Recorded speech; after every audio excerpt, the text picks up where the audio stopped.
Hi, உங்ககிட்ட ஒரு question கேட்க போறேன். தங்கம் வந்து ஏறிக்கிட்டே போகுது.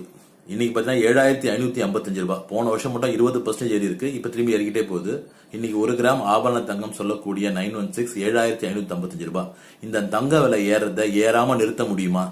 உங்களுக்கு டவுட் வரும், என்ன சார் எப்படி தங்க விலை ஏறாம நிறுத்த முடியும் அப்படின்றீங்க. ஆனால் அதுக்கு ஒரு வாய்ப்பு இருக்கு, முடியும். ஒன்று, மந்த்லி சேவிங் ஸ்கீம்ல ஜாயின் பண்ணணும். இல்லைன்னா ஒன் டைம் பேமெண்ட் இருக்க ஜுவல்லரி சேவிங் ஸ்கீம்ல ஜாயின் பண்ணணும். அதுக்கு நல்ல கடையா நம்ம தேர்ந்தெடுக்கணும். அங்கே நல்ல பெனிஃபிட் இருக்க ஸ்கீம்ல போய் ஜாயின் பண்ணணும். இது எல்லாத்தையுமே என்னோட சேனலில் 2 வீடியோவை போட்டிருக்கேன். ஒன்று வந்து ஜுவல்லரி சேவிங் ஸ்கீம் அப்படின்னு ஒரு வீடியோ போட்டிருக்கேன். இன்னொன்று பெஸ்ட் கோல்டு ஸ்கீம் இன் தமிழ்நாடுன்னு போட்டு 2025 போட்டிருக்க ஒரு வீடியோ. ரெண்டுமே கிட்டத்தட்ட 1 லட்சம் பேருக்கு மேலே பார்த்துருக்காங்க. அந்த வீடியோ போய் பாருங்க. இந்த சேனலை சப்ஸ்கிரைப் பண்ணிட்டு அந்த வீடியோவில் போய் அந்த என்னோட சேனலில் போய் இந்த வீடியோ பாருங்க. உங்களுக்கு டீட்டெயில் கிடைக்கும். அந்த வீடியோ பிடிச்சா லைக் பண்ணுங்க, உங்க ஃப்ரெண்ட்ஸ்க்கு ஷேர் பண்ணுங்க. உங்களுக்கு ஏதாவது டவுட் இருக்கா அந்த கமெண்ட் செக்ஷன்ல கேளுங்க, உங்களுக்கு நான் விளக்கம் கொடுக்குறேன். நான் தேங்க்யூ ஸோ மச். சப்ஸ்கிரைப் பண்ணாலும் சப்ஸ்கிரைப் பண்ணுங்க.